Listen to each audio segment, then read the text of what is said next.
అందరికీ నమస్కారం. First time చూసినట్లయితే సబ్స్క్రైబ్ చేసుకుని బెల్ సింబల్ ప్రెస్ చేయండి. అలాగే మన 1700 పైగా వీడియోలు ఉంటాయి. వీడియో చూస్తే మీకు మంచి నాలెడ్జ్ వస్తుంది. దాంట్లో జడ్జిమెంట్ కాపీలు, తర్వాత చట్టానికి సంబంధించినవి డిస్క్రిప్షన్లో మీకు ఖచ్చితంగా ఎంతో కొంత సమాచారం లభిస్తుంది. పూర్తి సమాచారం కాదు, ఎంతో కొంత మీకు ఇంటి అనేటువంటిది వస్తుంది. దాన్ని బట్టి మిగతా అన్ని కూడా మీరు కలెక్ట్ చేసుకోవచ్చు.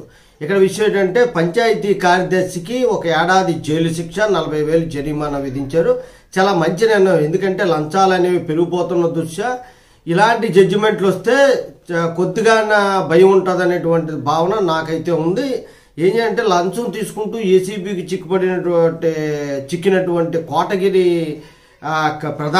కార్యదర్శి, గ్రామ కార్యదర్శి 1 సంవత్సరం జైలు శిక్ష పడింది, 40,000 ఫైన్ పడింది. ఏంటి అంటే, ఒక వడ్డే లింగయ్య అన్నట్టు అతను మరణిస్తే కొడుకులు ఇద్దరు కూడా ఆస్తి పంపకాలు చేసుకున్నారు. ఒక కొడుక్కి ఏమో ఇల్లు వచ్చింది. ఆ ఇల్లు నమోదు చేయమంటే అతను ఏం చేశాడంటే, ఇంటి పన్నుకు అప్లై చేశారు. నమోదు కార్యక్రమాలు చేయమంటే ఆయన ఏమన్నాడంటే 10,000 కావాలన్నాడు. 8,000కి వాళ్ళు మాట్లాడుకోవడం జరిగింది. లంచం ఇవ్వకపోతే చాలా రోజులు తిప్పుతున్నాడు, చేయలేదు.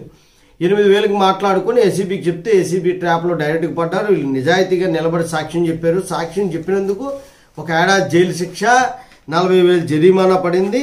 ఎప్పుడైనా సరే మధ్యలో విత్డ్రా అయిపోతే చెప్పలేం, లేకపోతే శిక్ష కరెక్ట్గా పడుతుంది. మీరు విత్డ్రా అయిపోవడం వల్ల కోర్టులకి, పోలీసులకి కొద్దిగా ఇబ్బందికరం అంటే ఏం లేదు, వాళ్ళు పెట్టిన కేసులన్నీ వీగిపోతున్నాయి, దొంగ కేసులు అన్న భావన కలుగుతుంది. కొన్ని విషయాల్లో కాంప్రమైజ్ మాత్రం అవ్వద్దు.